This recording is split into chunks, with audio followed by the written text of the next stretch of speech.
What's up, gamers? The Red Dragon here, and we are checking out a little Medal of Honor Warfighter gameplay. So, over the course of the last few videos that I've put up concerning this game, so many people have asked in the comment section, is this game worth buying? Should I buy this game? Should I pass on it? So there's a lot of things to consider. So hopefully by the time this video is over, I'll give you some ideas to think about as to whether or not this is a good investment for you. So the first thing that I want to point out is to my viewers, because I know you guys are I have a lot of Battlefield fans out there. So one thing to maybe consider is that this game does give you guaranteed access to the Battlefield 4 beta. So that, I'm not saying it's the only way to ever get into the Battlefield 4 beta, but I'm saying it's one way to get guaranteed access. But of course, who wants to go buy a game based solely on a beta that they'll get and only get to play for probably a few days, several months from now? But either way, I just did want to point that out there because it might be something that you would be interested in. So everything that I have to say and everything that I know about Medal of Honor Warfighter is strictly focused on multiplayer. I have no intention of probably going through and playing the campaign anytime soon. Probably the soonest I will get to play the campaign is whenever I wake up one day and my internet is offline. So I'm forced to play games offline because I just don't come to expect a whole lot from first-person shooter campaigns. I know that they're going to hold my hand. I know it's just going to be me shooting player after player, and so most first-person shooter campaigns I just kind of dismiss. I don't really get into them, and you guys know this. I've told you before, I'm a multiplayer type player, especially when it comes to shooters most of the time.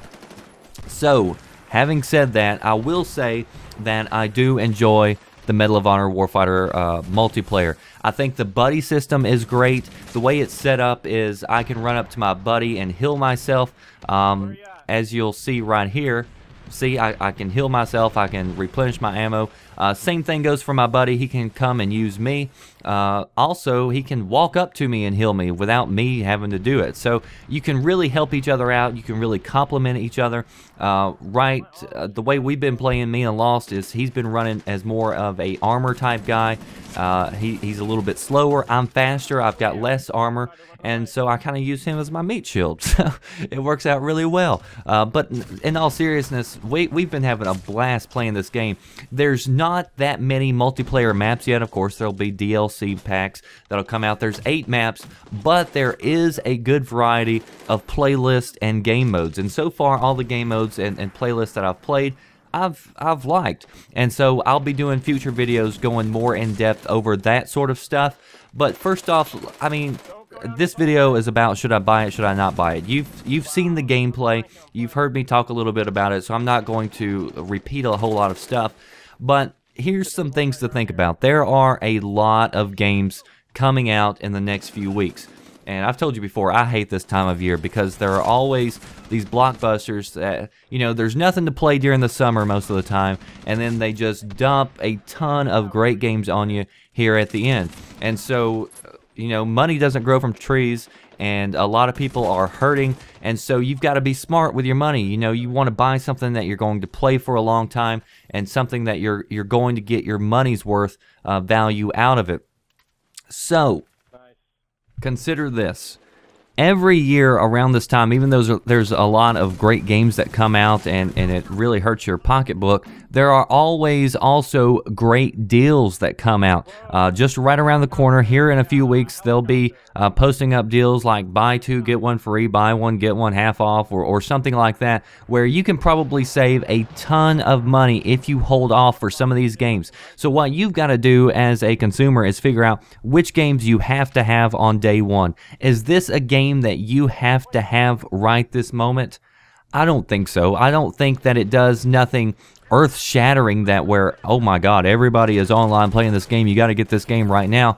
But there's going to be plenty of people playing this long-term. I think I'm going to be playing it long-term. I think it's a good, solid game online. And what's interesting is a lot of people put so much focus and energy into review scores and things like that. I read a lot of reviews right before I came on here, and it was actually the first time that I actually looked at the reviews. And so many people were bashing this game. They were dumping on it, giving it a 5 out of 10, 6 out of 10. Most of of the critics and reviewers. One thing to consider in that aspect of it is most of them tend to join the bandwagon. If it's cool to hate on a game, then everybody starts doing it. But most of the reviews I read, they would write 4 pages, and 3.5 pages would be about the campaign. So like I said, for me, definitely the strong point of this game is the multiplayer. It's the online aspect of it. If you're looking for a single player experience, I would definitely say hold off and get this game whenever it goes on sale here in a few weeks for Black Friday or whatever it is that's going to be happening. But I think some good sales are coming out where you can get all these games that you enjoy. So that does it for me, The Red Dragon. Hopefully that gave you some ideas as to help you out whether or not to pick up this game. Give me a like, comment, and your subscription is always appreciated. Thanks for watching.